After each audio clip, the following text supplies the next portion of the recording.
Uno.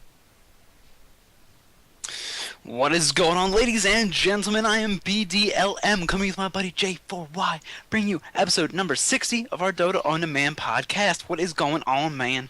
Episode 60, a huge landmark that we totally don't have huge landmark things to present to you, but that's not completely accurate, because you know what? We have doubled our YouTube comments in this past week, and I just have to say, when you double anything, it is terrific, It generally. at least sounds like a lot. It really does. Whatever you put is like 100% gain. It sounds terrific. Oh, here's Craig. Craig in our chat. If our sounds are off, well, you can let us know, but we're not going to change it, so oh well. But you can let us know either way. We have a fantastic episode for you guys. I will apologize, as I feel like the last 2,000 episodes have been about Elder Titan, Abaddon, and Medusa, but guess what? It's another episode about, not so much Abaddon, but definitely going to be talking about some Elder Titan and Medusa, which is awesome. We also have some viewer questions, comments to go over, and then also a sad farewell to a dear, dear friend of the show.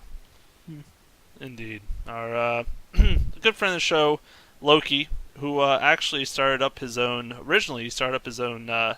training, Dota 2 like training camp group kind of thing, where he actually invited new players to join, and he kind of helped guide them along and get familiar with the game, playing like in-house games to kind of practice and educate them. He was doing a remarkable thing for the community, but he said he was just starting to get tired and fed up with it, and you know what? I've been there before. I can hear you on that. But hopefully he'll return one day. But, wanted to bid you farewell. Good luck in your adventures. Maybe you'll be back, hopefully. It is weird, or not weird, nice. It's strange that this guy, Loki, doing that cool thing for the community, and then here we are doing a community thing. And obviously there are people like when you get into games that are less than reputable characters. But it's nice to actually think about the fact that you have these sort of things like the podcast or like the little training thing going on that actually are the sort of pro-community things. And they don't always appear that way necessarily, or they don't necessarily translate into games. But, you know what, Loki, I appreciate you having done that training thing and you being a fan of the show. Hope you keep listening after you venture off into other games. But Speaking of those currently listening, so first shout of the week goes to the Variant 3. Left us a nice YouTube comment. He said he loves listening to guys while he loads bread on trucks. May I just say, that is an interesting job, sir. And may I also say, you're probably more physically fit than I am, just from the fact that you do that alone. Now, granted, bread probably isn't that heavy, I have to imagine, but I guess the things the bread comes on, like the crates, that has to require some kind of strength. Alright, that was probably a little sidetrack. He did have a question for us. He was saying, what do you do when you feel like you're hitting a skill plateau? So, you got any answers for that, BDLM? I do. I think it's kind of a broad question, like define skill. I guess if it's as far as your mechanics go, then I would say personally it sort of ties in to like our last episodes about like watching games and stuff, and we weren't really like super specific like, oh, when you're anti-mage you have to have this finished by this time and this time, because I think watching games closely is part of what helps you break those skill plateaus, because it was actually one of the things in one of the games we're going to talk about tonight in Alliance versus Liquid. There's a really great point that they bring up of in the middle lane, it's like, oh, it's 8 minutes, which is really early for Blank Dagger on Batrider, who's in the jungle. So Queen of Pain might not be ready for it for another minute or two. And so it's like a really small thing, I feel like, to understand exactly when these heroes should hit their time frames. And maybe that's something that when you're playing in pub games you can't really take into account really well.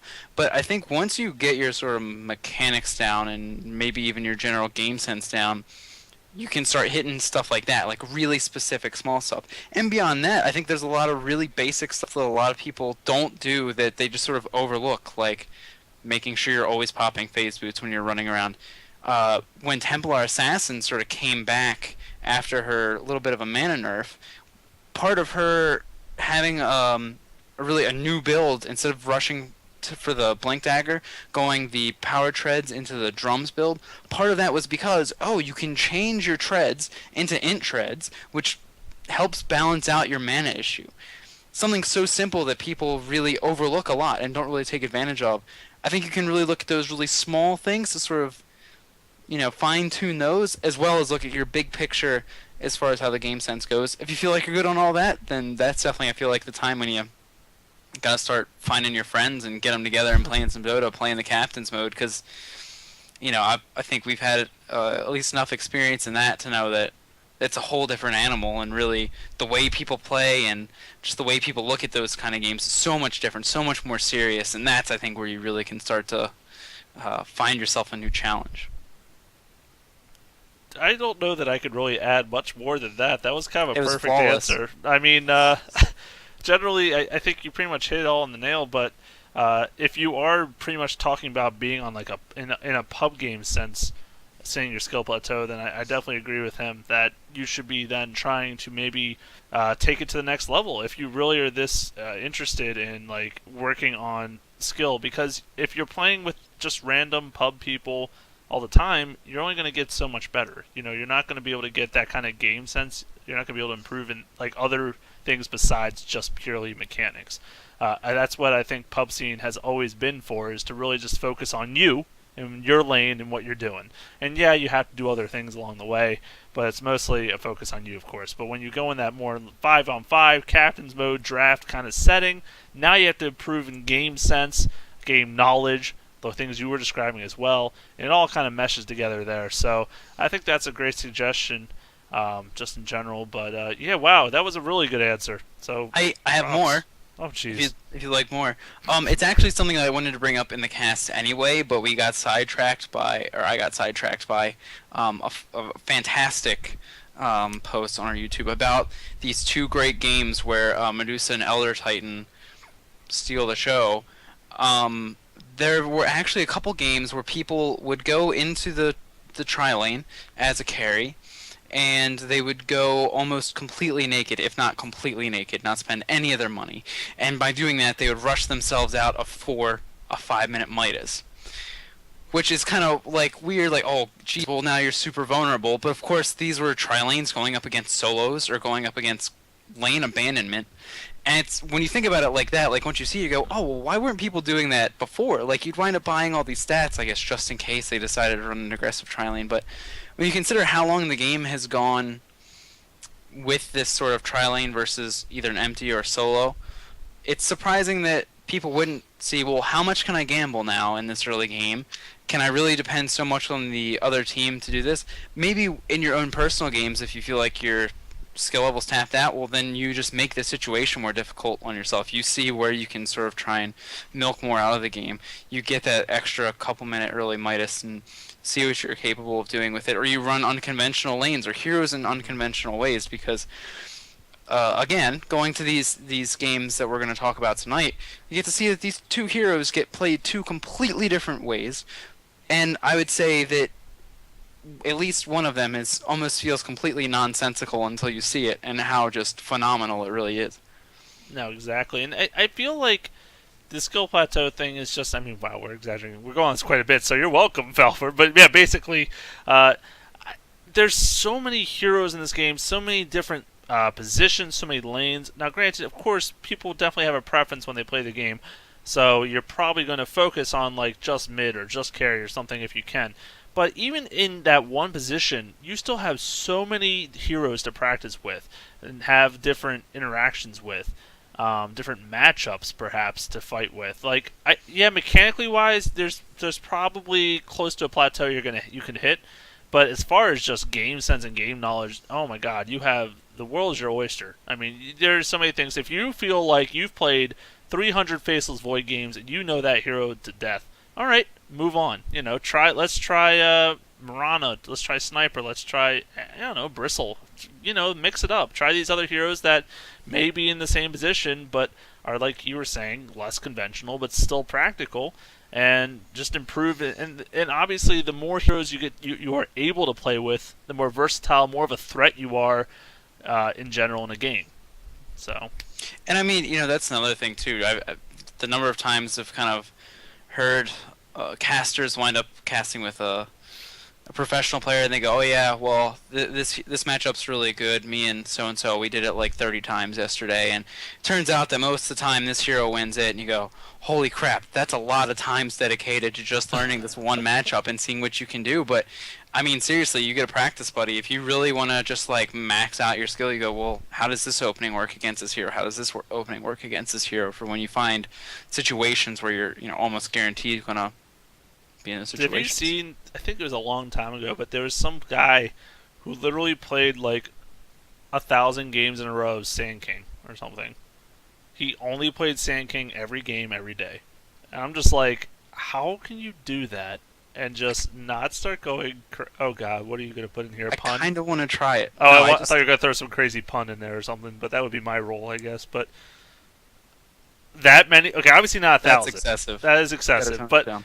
and maybe it wasn't even 1,000. Maybe it was like 500. But still, anything above 10 in a row for me just seems ludicrous. I couldn't even imagine doing 5 games in a row of the same hero, frankly. But I love to mix it up too. So I mean, I would love to play middle every time, but in pubs, that's just not always the case. Unless you're like 100% sure who you're picking, you pick right away and you call it. Like if like you're like me, where you're like, I'm not really not sure what I want to do, and then someone like randoms Invoker, you're like, well, shit, he's probably gonna go mid now, so now I gotta do Silencer or Viper support. Jungle Voker. No, Viper support works generally well, so I'll do that on occasion. 100% win rate. Just saying. Up games. All right, That's so that I think that's a pretty decent answer to to variant. So it'll do. thank you for posting. The other one that you kind of already mentioned him, but Scott once again posting. Thanks a lot. Actually posted 4 separate comments, but all kind of one big message.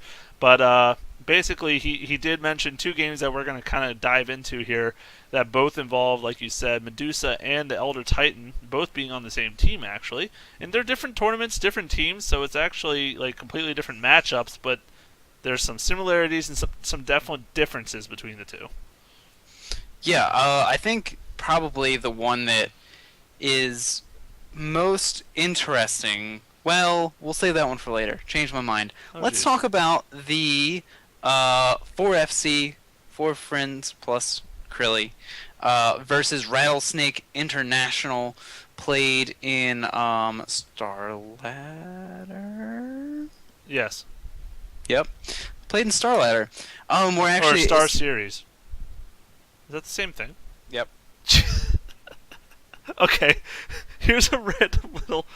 Did you hear about the show that went around asking U.S. citizens if they preferred Obamacare or the Affordable Care Act, one or the other? No. Jimmy Kimmel did that, and it's unfortunate, but you should be not. You should be shocked of how many people hated one and loved the other. Yeah. Well, And for the viewers out there who either are not in the United States, well, even still, you probably know that they are the same thing. But just how many Americans go around just not knowing this thing is pretty astronomical. And I it's just like pulled one of those right there, so that's it's okay. as silly as not knowing that Starladder and Star Series are somehow Okay, they have related. star. That's it. There could be many stars out there. There's a lot of stars in the Earth. I mean, God, above the Earth. Well, Just I'm go gonna on. Move on. You all Thank are you. ahead, and talk about this game a little bit. So we actually have 4FC that wind up picking up the Elder Titan as well as the Medusa. They're the last 2 picks of the game up against what is a really formidable Rattlesnake int team. Rattlesnake wind up picking up the Shadow Fiend. They pick up the Clockwork, Gyrocopter, Bane, and the Darkseer. That winds up going up against the Naga Siren, the Chen, the Puck, and Elder Titan, and the Medusa. So we wind up having, I think, what you would expect to see from the Medusa, winding up going into the safe lane. The Elder Titan winds up going into the off lane. And the thing that I think is really interesting about this game is that it sort of plays a lot like we almost sort of always expected Medusa games to go, where she gets to be in the safe lane. In this situation, Strangby, who plays the Medusa, actually winds up going stats and Mystic Snake. So just about trying to harass the Darkseer off the lane, drain some of that mana, Clockwork. get the stats up. Clockwork. Clockwork? Clockwork was in the off lane. Darkseer Oh, jungle. that's right. I'm sorry. It's okay. Burn some of that mana. And then the stats that you don't just get bursted down early because, as we've said before, Medusa is just this hero that has horrific starting health and very vulnerable in the early game. Um, Again, I mean, I think that's exactly how you'd expect the Medusa to go, just that really defensive, just sit around and farm, and then, I mean, how the game goes from there. Yeah, and this is a very, like you said, build. I'm normally comfortable and familiar with running, maxing out that Mystic Snake generally in most lanes, just because it's obviously of her four abilities the only one that actually does direct damage to someone, as well as that mana drain helps you control the lane. Now, granted, if you are in the safe lane and you're against like someone that's just not near the front line at all, then you're not really benefiting. But in this case, Clockwork was near the creep line most of the time, so she was able to capitalize on getting that Mystic Snake out there. But yeah, like you said, the few points and stats actually didn't even get any points in the In anything shield for until like until level after 6. 7. Yeah, it was definitely much later than. But granted, like you said, I mean, she wasn't really in danger. She wasn't threatened. She didn't need that protection early on. So I guess she didn't feel the need as much. She'd rather have more damage, more mana, and more just, I guess, well, stats in general to work with. Yeah, and I think maybe it's a good idea to just sort of lay both these games out and then draw the comparisons and the contrast because what we're really going to look at this game is how both Elder Titan and the Medusa are sort of played two completely different ways from game to game, but there's how they're both successful and how they both wind up picking up a win. So for the way this game goes, you wind up having a Shadow Fiend and a Gyrocopter, which are both able to farm pretty well. 4FC get off to an early kill lead. There's actually a point in the game where it's actually pretty even, but 4FC they wind up pulling out a win. Elder Titan, we should probably talk about him a little bit before we jump into the other game. Winds up being played in the off lane. Has some really brilliant moments. The ultimates missed for the most part, I would say, weren't super effective or anything. But had some good sleeps, got the levels he needed in the off lane, gave up one early kill, but really that was about it to speak of. Did pretty alright. Eventually winds up farming enough to get up the Assault Curious. Hmm. Yeah, he really did play it as well as he probably could, considering he was in that off lane and he was against the Bane and Gyro. I mean, the great thing about the Elder Titan, which obviously he takes full advantage of, is the fact of how much damage that Ancestral Spirit does and from how far away you can use it. You're very, very safe with it. You can use it to get vision. I mean, there's the possibilities are endless. It's really a wonderful thing. So, and then of course you gain all that last hit damage when it comes back to you. So even that much easier to get last hits with. Yeah, and as far as the Alliance versus Team Liquid game goes, I mean, it's almost completely different. As far as both these heroes build, you wind up going with a Medusa that winds up putting a lot of points into the split shot really early on. No points in Mystic Snake in the beginning of the game. And you have an Elder Titan that goes mid, gets no points in the Stomp, which is different than the last game we were talking about. He actually winds up splitting the points between the Natural Order and the Echo Stomp. But Liquid, they decide to go for Bulba playing Elder Titan in the middle lane, just getting Natural Order and the Ancestral Spirit, and is able to go as a melee hero up against the Queen of Pain, stand toe-to-toe, do pretty well, and then wind up going around the map just scooping up kills. Oh my god, it was vicious. And this is obviously not the first time this has happened, but it's a trend that we're starting to see here already. The power of having Elder Titan with that Natural Order on your team is scary, and especially, I think they might have said this is the first time they saw him in a pro game as mid, if I'm not mistaken, at least on this level. So I mean, obviously he's not normally played in this middle lane according to them, and but it really worked well, and especially like you said against Quap, who, granted, Quap's obviously an incredibly strong laner, ranged hero as well, put that down on someone, but going back to the fact that Titan has the nice AoE damage to farm with, really safe, can do it from a distance, gets that speed and extra bonus hit damage to last hit with, really made it easy for him. He kept up with CS the entire early game and did not feed any kills either.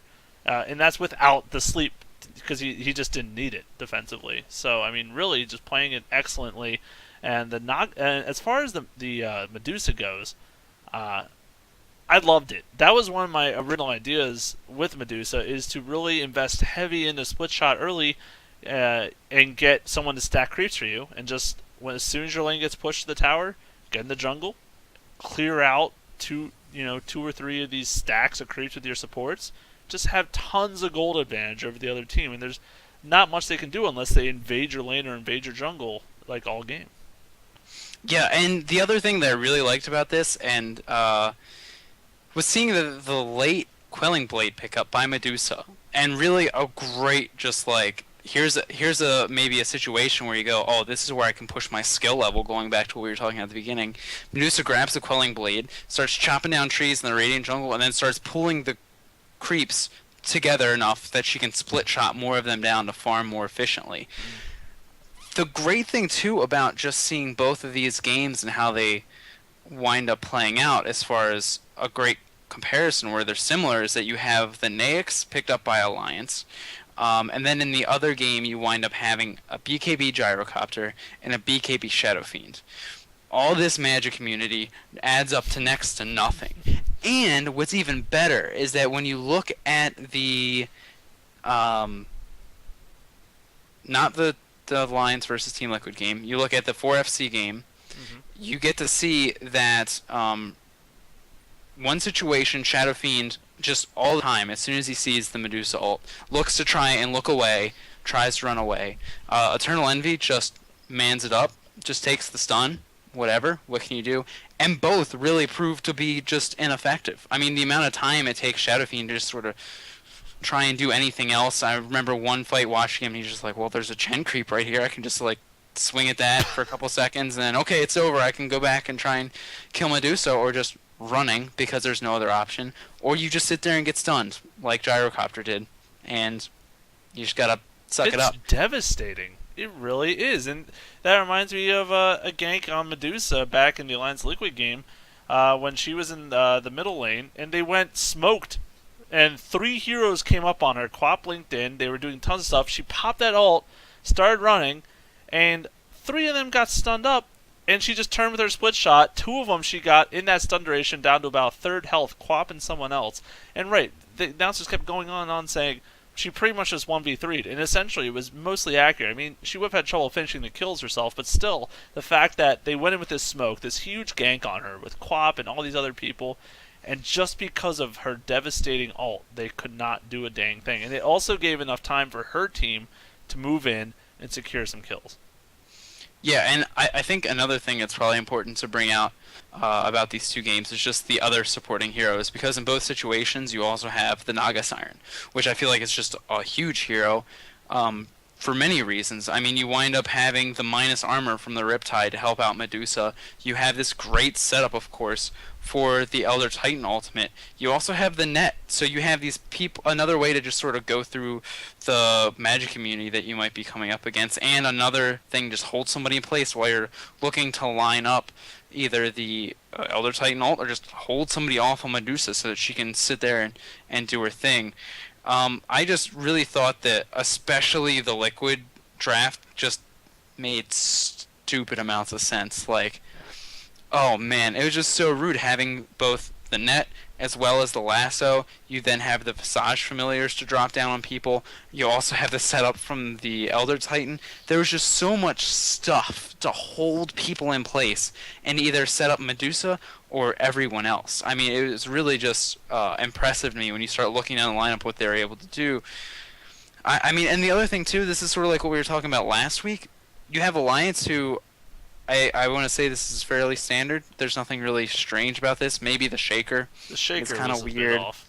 I guess Crystal Maiden is very situationally good these days, but Admiral Bulldog on Prophet, you got a Life Stealer, you got Quap versus a melee hero. Really, if you're Alliance, you gotta be pretty happy with what you got, and they just got rolled by the Medusa Elder Titan.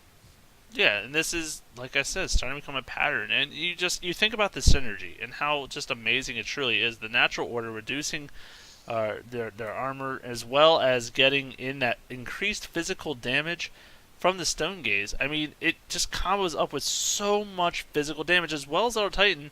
If he can hit a few people with that spirit, gets a ton of damage himself. I mean, they're both wailing on heroes. At that point, yeah, if you have any other kind of auto attack, you're gold, but they don't even necessarily need it. The fact that Medusa can now participate so early in fights is why this ultimate change has made her competitive. It's because she doesn't have to wait until level 16 to participate in fights. She doesn't have to farm for the whole game.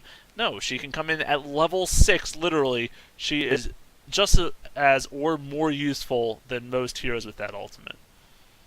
Yeah, I absolutely agree. And I mean, it's almost like now you have to start to wonder, like, well, what do we do? I mean, in both of these games, you have a Medusa that's pretty much uncontested. She does start, and especially the Alliance versus Liquid game, she starts coming around the map pretty early on. And it's not like she waits and just hides until she's level 16. You know, like you're saying to sort of, okay, guys, I got my items, I'm ready to fight now.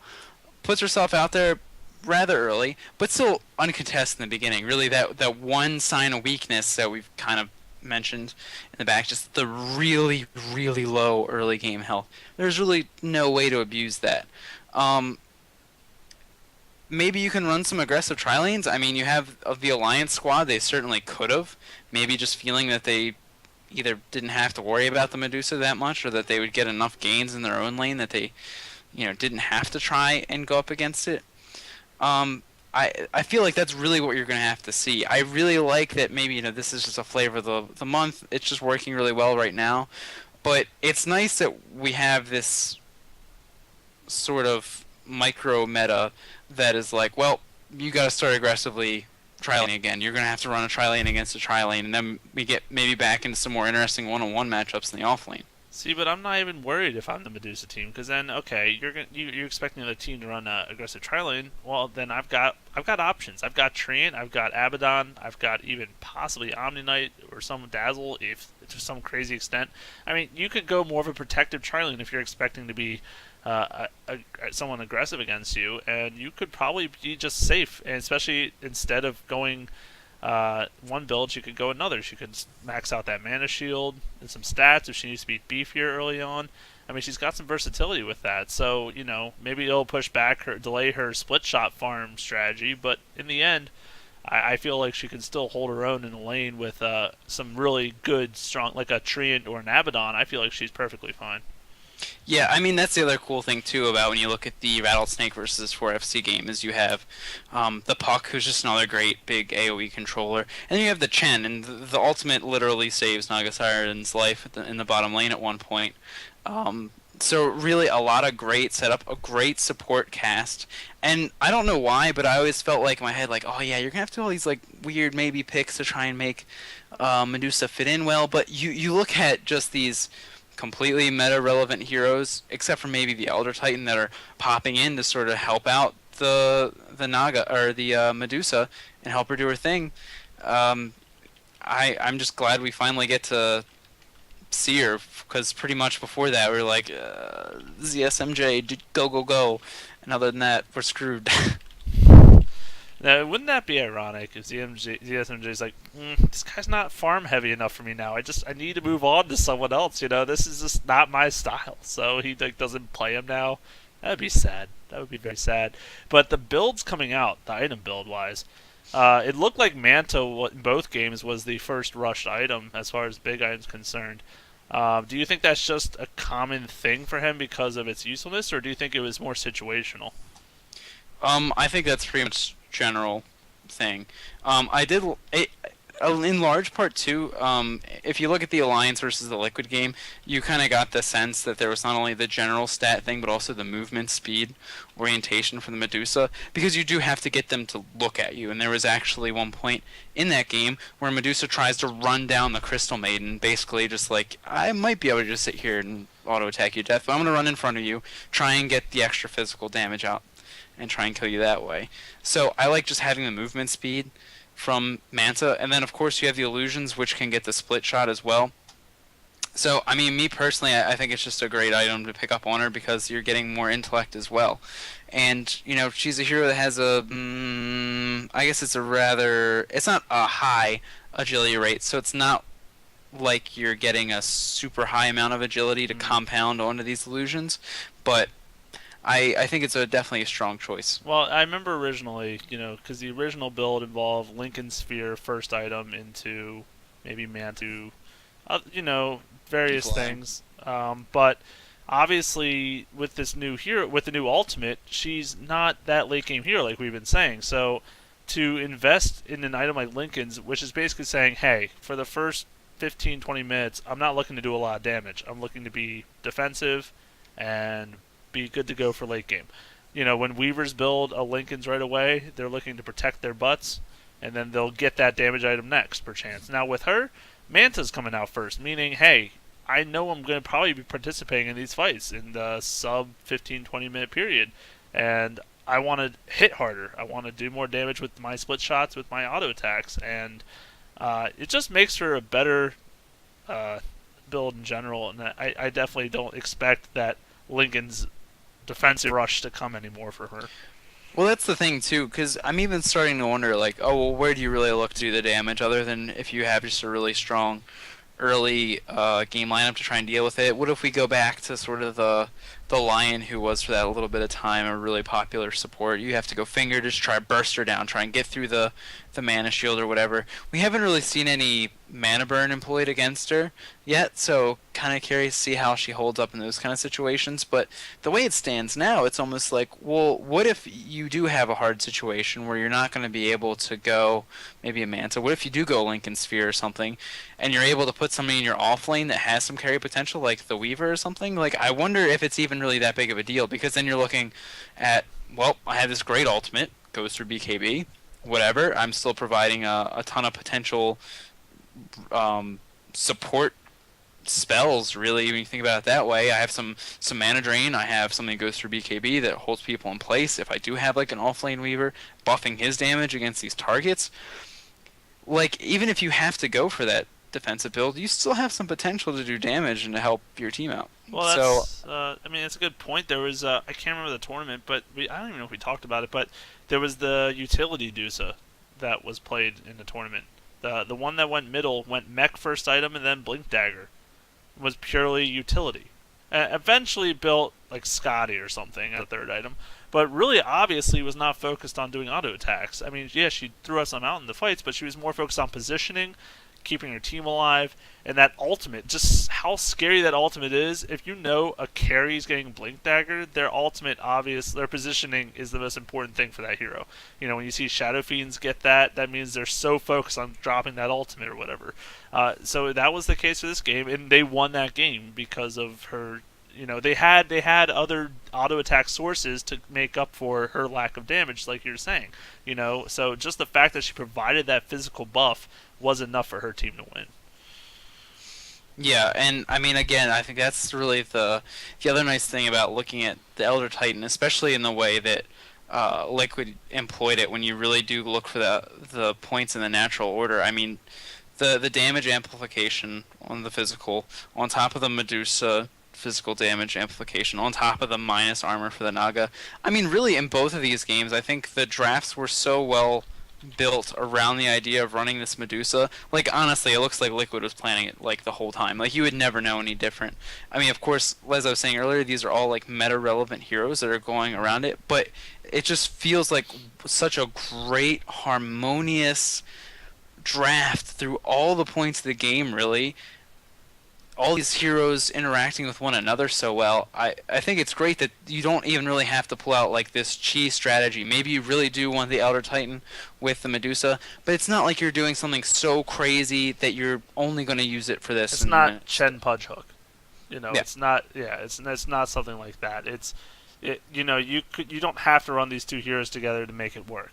Both of them on their own do amazing work and can synergize with a whole array of heroes. But together, they obviously work very well. They're just a very solid complement to each other.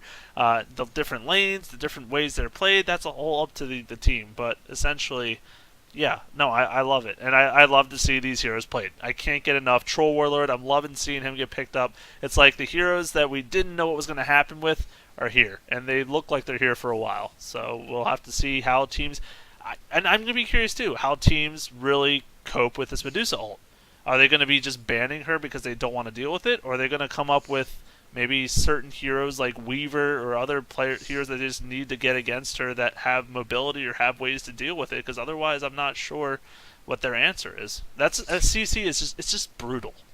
Yeah, I mean, I think another way to maybe try and deal with it is if you have a lineup that can sort of participate by being outside of the fight, almost like the Abaddon being able to just sort of sit on the outskirts and, oh, here's your shield, okay, get you out of the stun, here's your heal, and I'm gonna keep waiting for my cooldowns to come off. Or if you have like a Chen on the other side of the board, like, yeah, it's gonna suck when they wind up getting ulted by Medusa, but we'll just have to come back from it, pop the Hand of God, and stay in the fight long enough to try and beat her down. Or again, what happens when Mana Burn comes into the mix? Because obviously you look at the Rattlesnake versus 4FC game, you have the Shadow Fiend and the Gyrocopter. The hand's already shown as far as Rattlesnake's concerned, as far as their carry potential. They're not really going to build a Diffusal on either of these heroes. They obviously don't have any innate mana drain. So how does that interact with the Medusa? Is she this hero that sort of has to be last picked? Or can you maybe start pulling her out earlier in the draft? That's a good point as well. But I feel like if you don't pick her up early in the draft, she's going to either get banned in the second round of bans, or she's going to get picked up herself by the other team. I mean, I think she's that prevalent right now that it's only going to increase. Right now, maybe not quite yet, but I feel like she's on the up and up. And I feel like if you don't get her early, you may just lose out on the opportunity. The bans coming out, Abaddon seems to be now getting banned in the first round more often as we go along. I mean, obviously for very obvious reasons, and he was one of the newer heroes as well. It's just teams don't have an answer yet, and maybe they won't for a while. So instead of trying to figure it out, they just say, screw it, we're done with it, we're not going to deal with it. And that might happen with Medusa before we know it. Yeah, I mean, I'm actually looking over at the draft now on my other screen for the Rattlesnake versus 4FC, and Abaddon actually makes it through all the way, which is interesting. I'm actually really surprised to see that. But yeah, I mean, I'm curious to see even how those two heroes wind up going together, because that just gets silly, right? I mean, what if you do have the Aphotic Shield, you have the heal for the Medusa? That's pretty nasty. Yep, that's what I was saying. Like, if someone goes against aggressive trialing against you, if you can get Abaddon, you're safe and sound. There's like literally nothing they can do. There's really nothing. Does the shield stop the Medusa ult? Wanna say yes. Well, I feel like if you get turned to stone, yes. But I mean, like during the process. Yeah. Probably not. Okay, that's what I was more referring to. Because then Abaddon has to like kind of face, like turn his butt to him and be like, "Hold on a second, I'll save you in a second. Just get frozen real quick." All right. Like Eternal Envy knows he's good at getting frozen or stoned, so good at getting stoned. There you go. Oh, you heard it here first. Wow. Speaking of Eternal Envy, gotta answer it. Part of the viewer questions. Sounds like good friend Scott seems to have a little underwhelm. He believes Eternal Envy is underwhelming as a carry. Wanted to know our thoughts on him in that role. Now, as a carry, I don't. He didn't mention like he's a bad captain. He didn't mention anything like that. So, as a carry, how do you find him? I've actually kind of liked him. I don't really see him making like the craziest plays where I'm like all of a sudden, like, yeah, I want to see what E does in this fight. But I have to say, I feel like he last hits really solidly. I am getting some brief recollections of Lifestealer games where he's just able to get good amount of farm up and then just start running around the map tearing people down. In this game, really, I think he doesn't do anything too crazy interesting, but I think he plays the game the way he kind of had to. The thing that I thought was weird about the Rattlesnake versus 4FC game was just that they did decide to go for 2 BKBs against a Medusa, and it didn't really seem to wind up helping them a whole lot, although there was still a lot of magic damage outside of that, a lot of control. But I'm fine with him. I do know that there was a caster that happened to mention that he had talked with Envy and was like, if Invoker ever came back and they wound up doing a role shift, like he was fine with it. He's not like, it doesn't sound like he's in love with the carry position, so maybe there's just that, that fond, affectionate feeling towards the position that you're just not sensing out of Isama, beyond the someone likes to call him. But I I personally find him fine. Yeah, I feel like we've talked about, and this was a while ago. We probably talked about it, but about captains and what role they should really play and which suits them best. Now, obviously, I think we both can agree he seems like a very competent captain. He's got good ideas for drafting.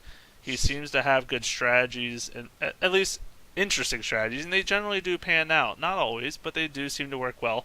Now, so as a captain, I like him in that role, but I'm not sure I like captains being in the hard carry role. And the reason I say that is as a hard carry, you are completely mechanically focused for most of the game, most of the early game. Granted, late game, you're involved as you're kind of a cluster. You do things as a team. You can be more of a director at that point.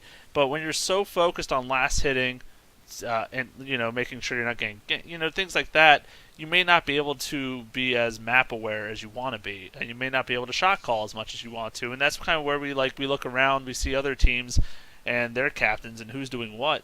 And most of them are not on a hard carry role. Most of them are somewhere a support or maybe mid lane, and that way they just have more presence and more map awareness. So I think in that regard, I can't say I see anything wrong mechanically with him as far as a hard carry. I feel like he can do that just fine.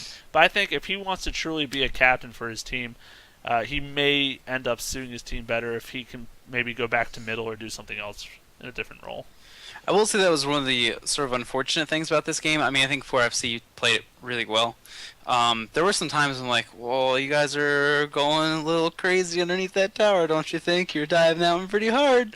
And a couple times didn't really pan out for them. They made some really aggressive movements, and then they just wound up getting caught out by Naga, Siren, or any of the amazing amounts of control moves that 4FC drafted. But I in this game, if you want to take that as far as him as a carry player, I mean, really, what do you do in this situation? Well, we can't fight without BKBs because Naga Siren ultimate, and then Puck is painful, and you've got the Elder Titan. I gotta get a lot of damage out to try and break through that Medusa shield because we really don't have a whole lot else to do with it. So he almost sort of had to play away from the team because there were some times you look at it, you go like, oh, and Gyrocopter wasn't there, he's off farming. But I mean, I feel like he kind of needed the MKB. I feel like he kind of needed the BKB. So I think it was really just sort of playing in an unfortunate position this game where he wasn't really able to make the flashiest of plays. Yeah, that's true. But I don't. I think our general opinion is whatever works for the team best. As a player, he's fine. I don't. I find him kind of annoying when he streams, but that's just a personal thing. But as a player in his matches, I find him totally fine. We did miss, by the way. We're kind of wrapping this up, but the most important thing, you may not agree with me, from that Alliance Liquid game was the Lumberjack Shaker skin. I just have to say, I was focused, of the 30 minutes of that game, probably about 25 of it, I was focused on watching this Shaker and his skin. Because I, first of all, had no idea he had a skin. Mm-hmm. So that was new to me. Two, it was baller as shit. And I couldn't deal with it. I'm just like, are those logs on the back of him? What is happening here? It looked like a bundle of logs. And I just was... I thought if he had a little red lumberjack cap on or something, it would have been perfect. But that might have been a little too corny. But he's a carpenter in his free time. My question is, how many times did he have to kill Ragnaros to get that helmet? Yes. Yes.